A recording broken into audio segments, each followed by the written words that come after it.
Ceci est un livre audio autogénéré par Google. Retranscription du journal du siège de Paris par les Allemands, de Napoléon Pérat. 1.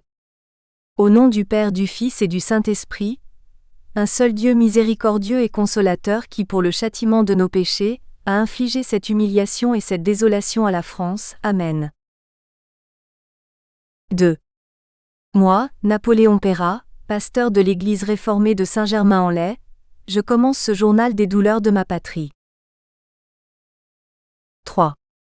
Après la victoire de Sedan, où tomba Napoléon III, le roi de Prusse parut hésiter de marcher sur Paris. Il se décida pourtant.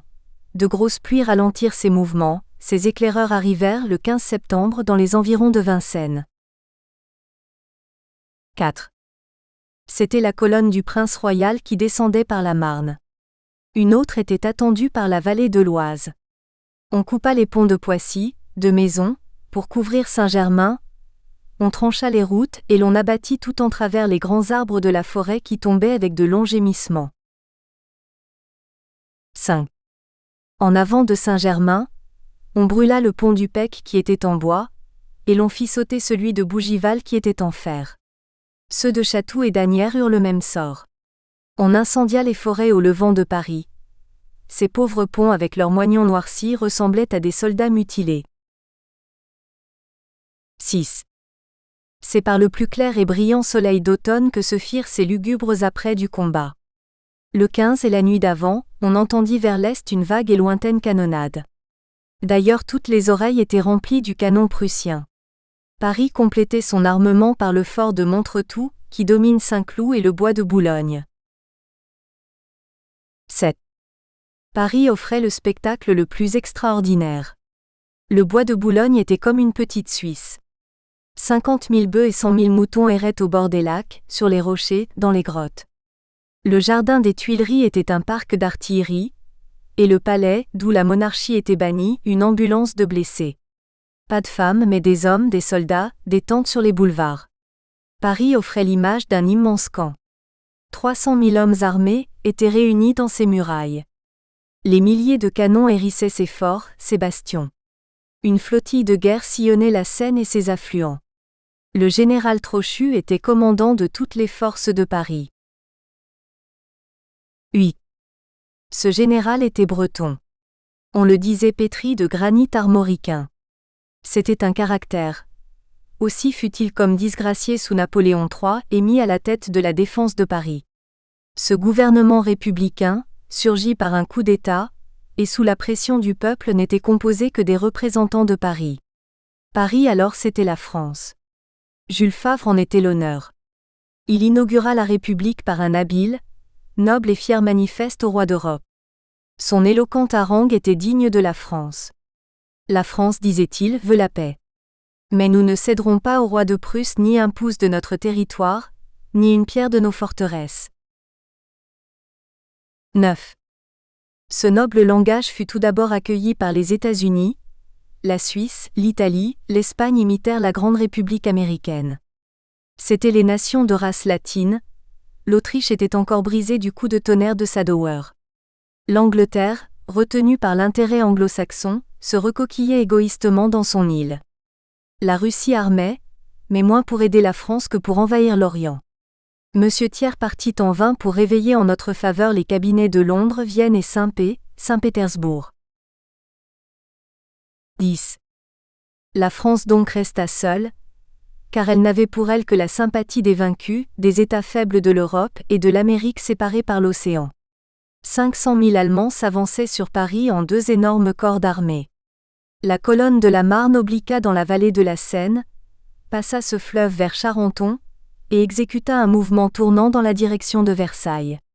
Le 19 septembre, il y eut des escarmouches à Vincennes, Créteil, Ivry, Clamart, les bois de Verrières, la vallée de la Bièvre et sur toute la ligne des forts du Sud. Le général Vinoy fit une reconnaissance vers Charenton, et le général Ducrot attaqua l'ennemi sur la Bièvre. Le prince royal venait de Fontainebleau-sur-Melun, où son avant-garde fut très vivement attaquée par les francs-tireurs. À Créteil, l'état-major prussien fut aussi fort maltraité par les mitrailleuses de Vinoy. De Saint-Germain nous entendîmes tout le jour cette canonnade de semi-circulaire. Le mont Valérien se taisait majestueusement, et regardait de loin ces petits combats dans les bois de Meudon. Le soir, l'ennemi arriva à Versailles avec 14 charretées de blessés. Le même soir, lundi 19, les Uhlans entrèrent sur la Brune à Saint-Germain venant du nord. 11. C'était l'avant-garde de la colonne de l'Oise. Cette colonne trouvant rompu les ponts de Conflans et Poissy descendit la rive droite de la Seine et passa sur le fleuve vers Triel. Elle monta les collines, gagna la route de Mantes, et par celle de Saint-Non, veut déboucher à Rocancourt et camper de nuit dans les prés des Ports-Marly. C'est cette colonne que devançaient les Uhlans qui pénétrèrent entre chiens et loups dans Saint-Germain, où ils révélèrent leur présence en tirant un coup de revolver sur la foule inoffensive.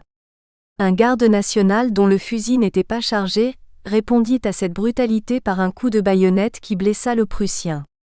Le lendemain matin, mardi 20, la ville, effarée de cette apparition nocturne, fut fort étonnée de voir tout un camp prussien établi pendant la nuit sur la rive de la Seine entre Le Pec et Port-Marly. Ils jetèrent un pont de bateaux sur le fleuve, et beaucoup d'infanterie et de cavalerie passèrent dans les bois du Vésinet. 4 dragons descendirent la rive droite et trouvant le pont du Pec coupé, allèrent prendre le viaduc du chemin de fer, s'aventurèrent sous le tunnel obscur et entrèrent par la grille de Pontoise. Ils allèrent demander des vivres à la mairie. Ces cavaliers étaient blonds, de mine assez chétive et montés sur de maigres chevaux.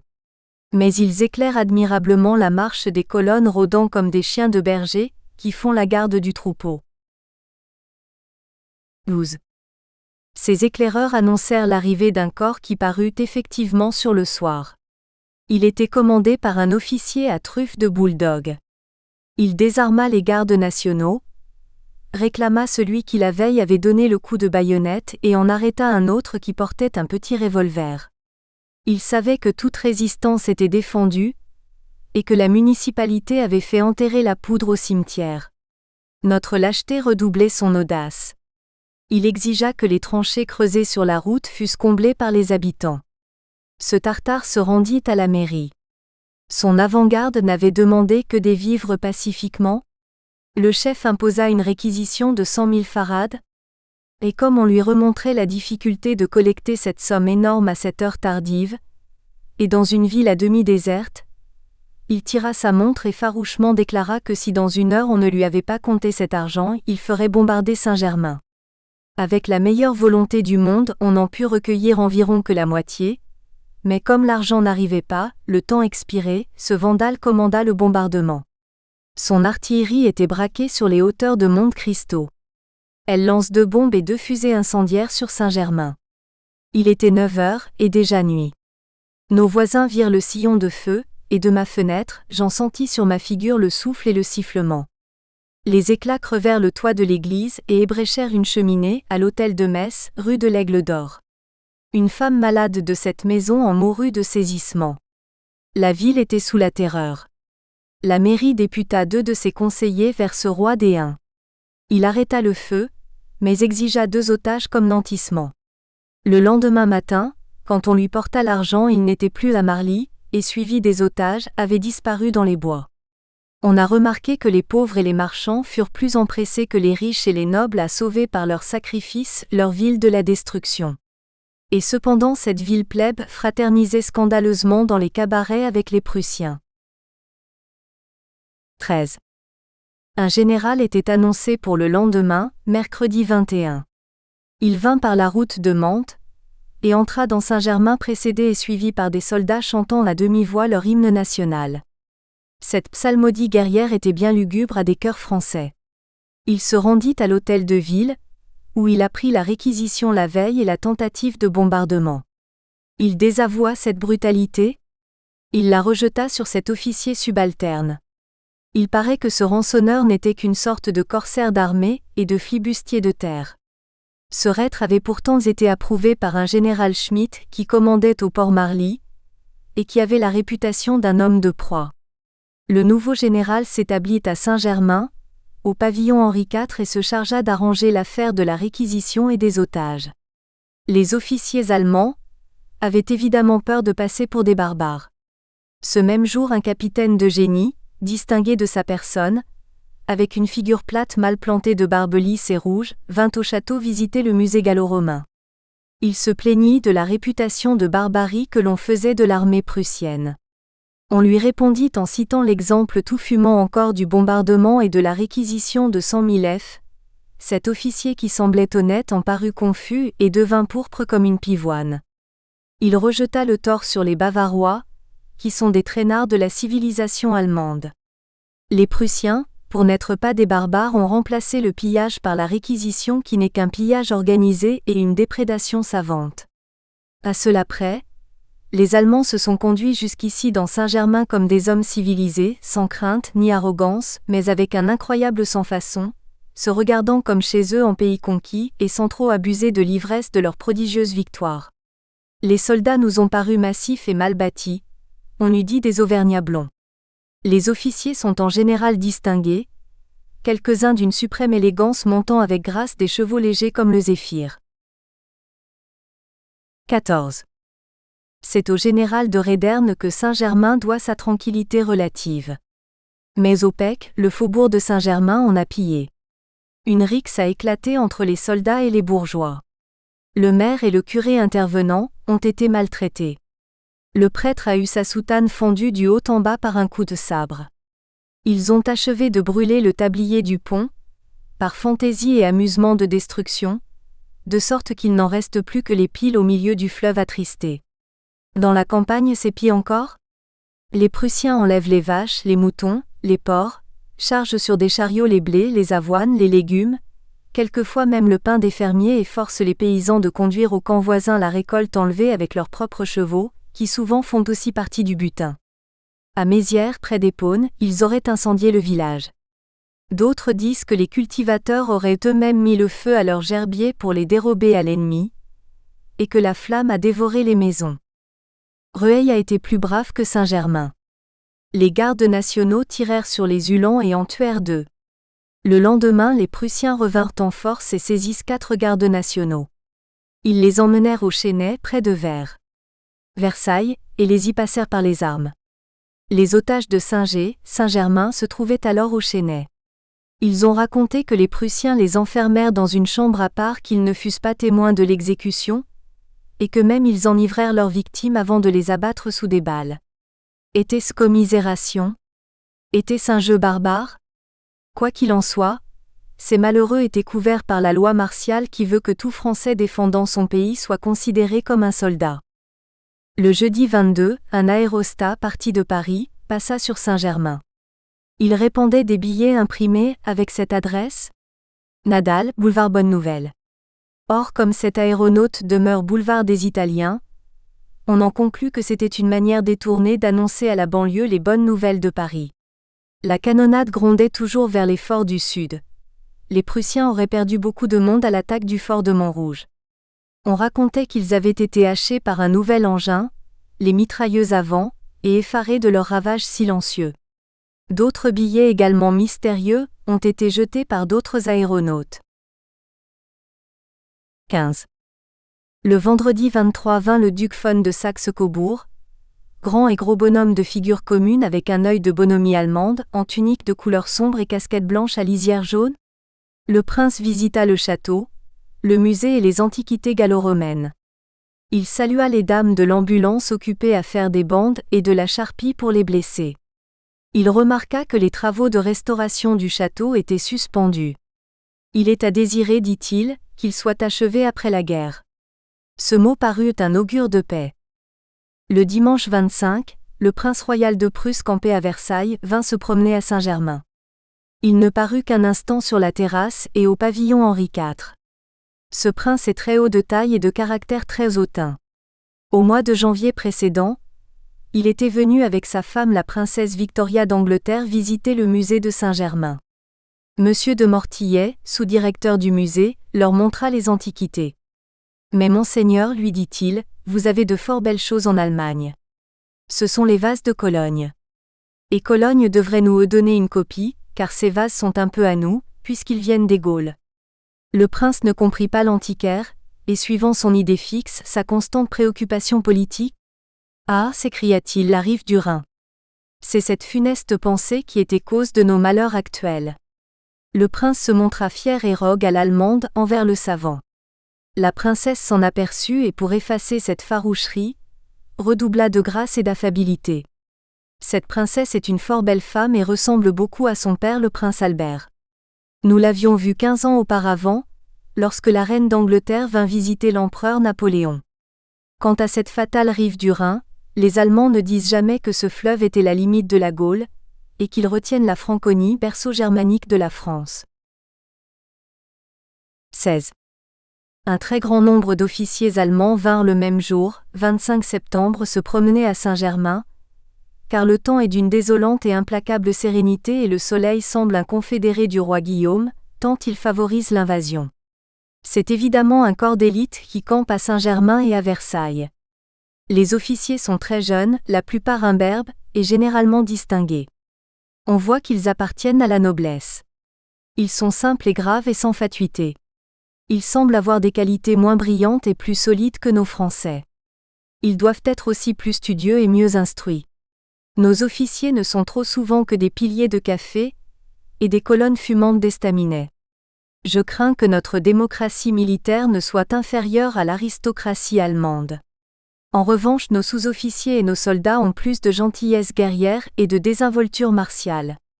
La discipline allemande est plus sévère ? Leurs soldats sont très respectueux pour leurs officiers. Les officiers pour leurs généraux, les généraux pour les princes, ils ont l'air de faire admirablement la guerre. Ils opèrent leurs mouvements pendant la nuit, ils aiment camper dans les bois. Saint-Germain était à son insu investi par une armée cachée dans ses forêts. En 3 heures ils ont jeté un pont de bateaux sur la Seine, et en ont fortifié la bord d'un hémicycle de canons. Toute la nuit leurs canons roulent sur ce pont et vont s'embusquer comme des renards sous les ombrages du Vésinet, pour s'approcher du mont Valérien.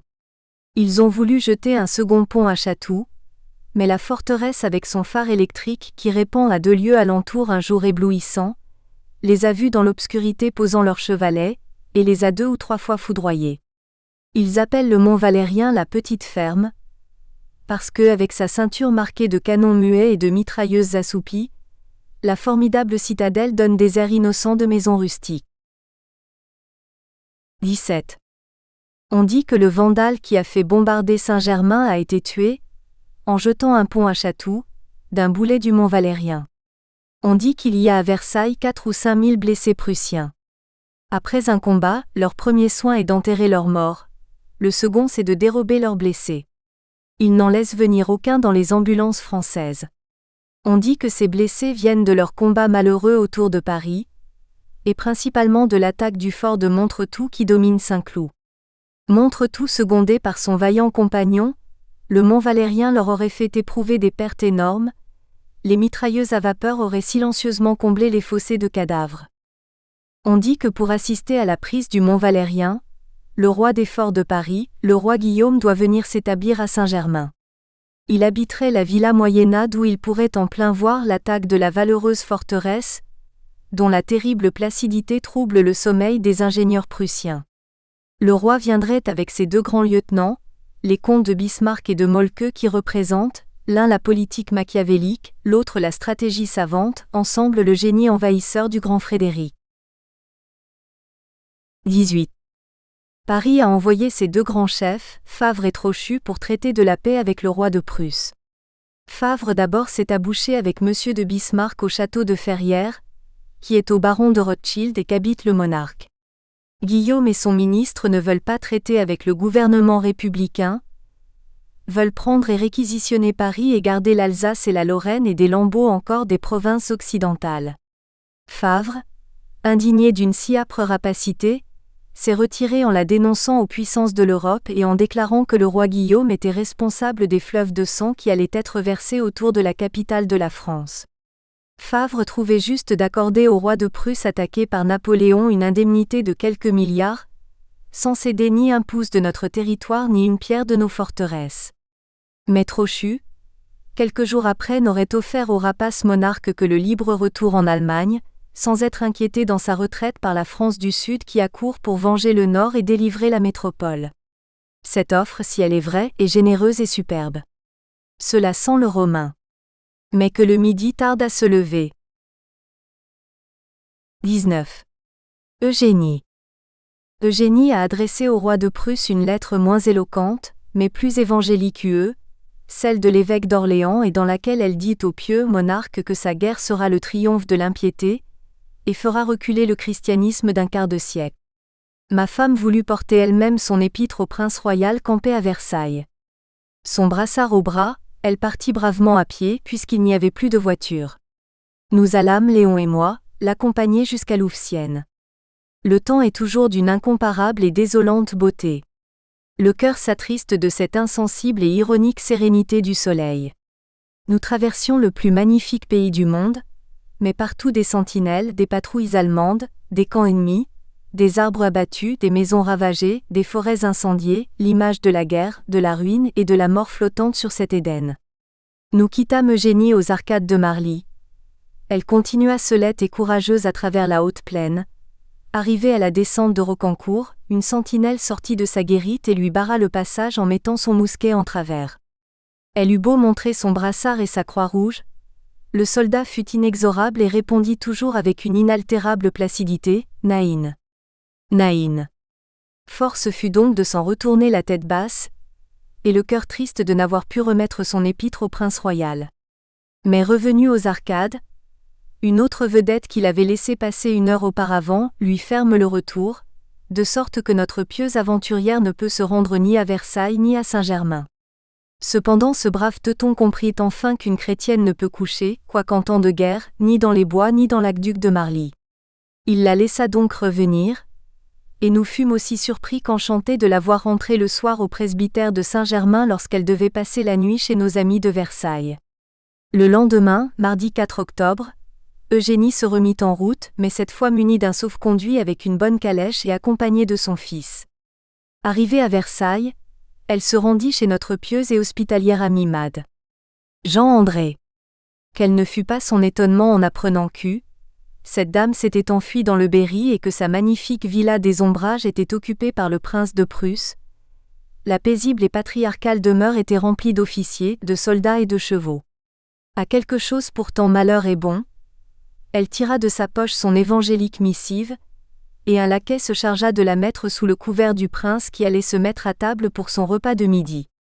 Frédéric Guillaume avait cédé son hôtel de la préfecture au roi son père qui vint à Versailles pour assister à la prise du Mont Valérien, ou à la surprise de la victoire de cette forteresse dont le cœur comme le nom, je l'espère, sera romain. Le monarque décidément ne viendra pas habiter Saint-Germain, parce qu'un de ces boulets du Mont Valérien qui ont une portée de 12 kilomètres, pourrait très bien le foudroyer dans sa charmante villa Moyennat et lui emporter pêle-mêle avec sa tête sa couronne impériale de César-Teuton. Nous espérons que vous avez apprécié cet aperçu. Pour continuer à écouter ce livre audio sur Google Play Livres, utilisez le lien dans la description de la vidéo.